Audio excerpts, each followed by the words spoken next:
Assalamualaikum, salam sejahtera, Cikgu Nan kembali lagi. Dalam video kali ini, kita akan melihat pelajaran matematik SPM penakuran logik bahagian yang kedua. Dalam bahagian yang kedua, kita akan melihat berkenaan dengan hujah. Apa yang dimaksudkan dengan penghujahan? Penghujahan ialah proses membuat kesimpulan berdasarkan satu atau lebih pernyataan. Pernyataan ini dipanggil premis. Premis ialah pernyataan yang memberikan informasi bagi membolehkan satu kesimpulan dibuat.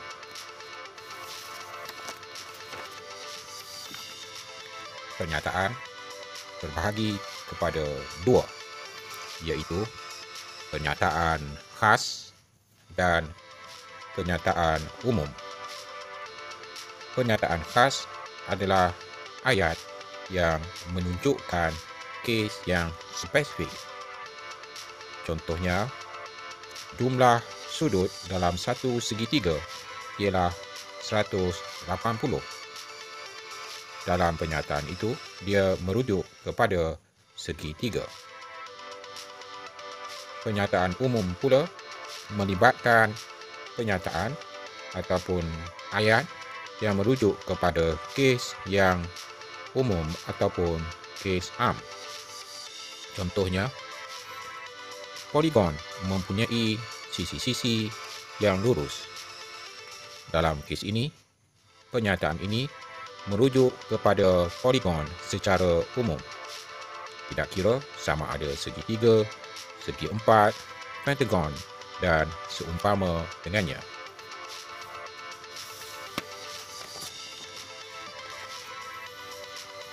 Hujah boleh dibahagikan kepada dua jenis, iaitu hujah deduktif dan induktif.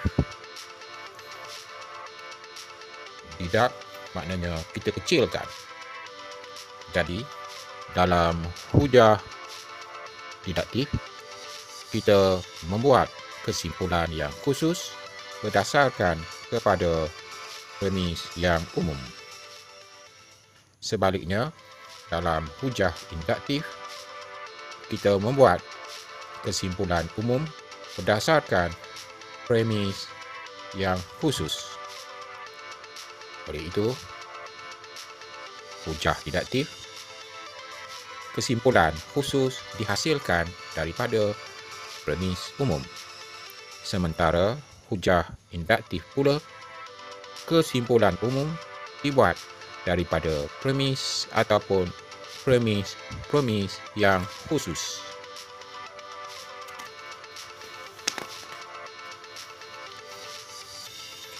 Perhatikan contoh yang diberikan.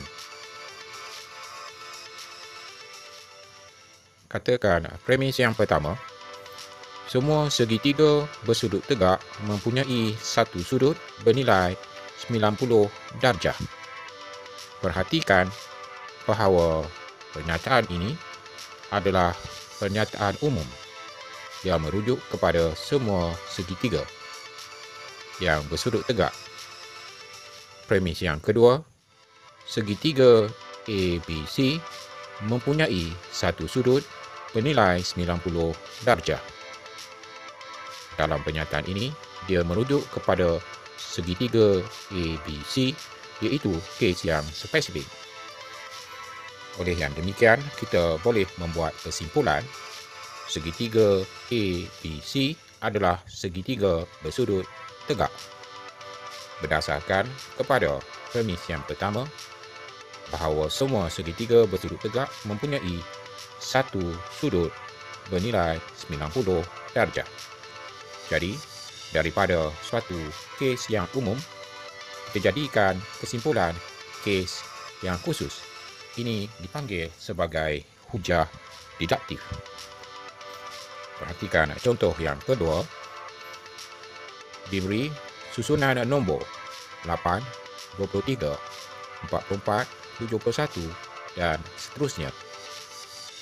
Apabila kita meneliti nombor-nombor yang terdapat dalam susunan nombor ini. 8 diperolehi dengan cara 3 darabkan dengan 2 kuasa 2 tolak 4. Nombor yang kedua, 23, diperolehi dengan operasi 3 darab 3 kuasa 2 tolak 4.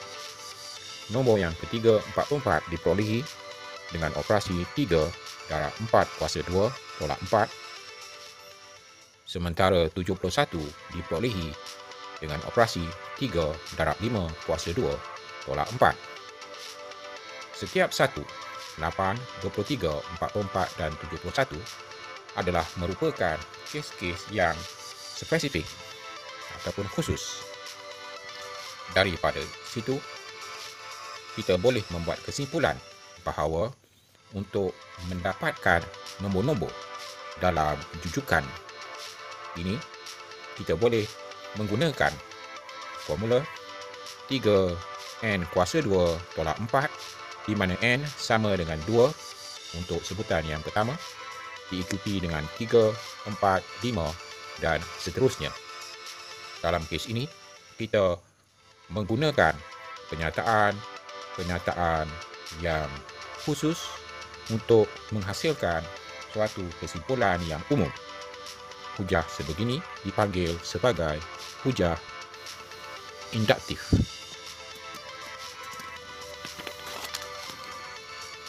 Sekarang kita perhatikan hujah deduktif bagi kenyataan jika P maka Q. Bentuk yang pertama bagi penghujahan bentuk ini adalah premis yang pertama, jika P maka Q. Premis yang kedua, jika P adalah benar, kita boleh membuat kesimpulan bahawa Q benar. Dalam penghujahan ataupun implikasi, jika P maka Q, P benar, maka Q benar. Perhatikan bentuk yang kedua. Jika P maka Q, itu adalah premis yang pertama. Premis yang kedua, bukan Q benar. Jika bukan Q benar, maka kita boleh membuat kesimpulan bahawa bukan P juga adalah benar. Sebab dalam implikasi, jika P benar, maka Q benar. Jika P tidak benar, maka bukan Q juga adalah benar.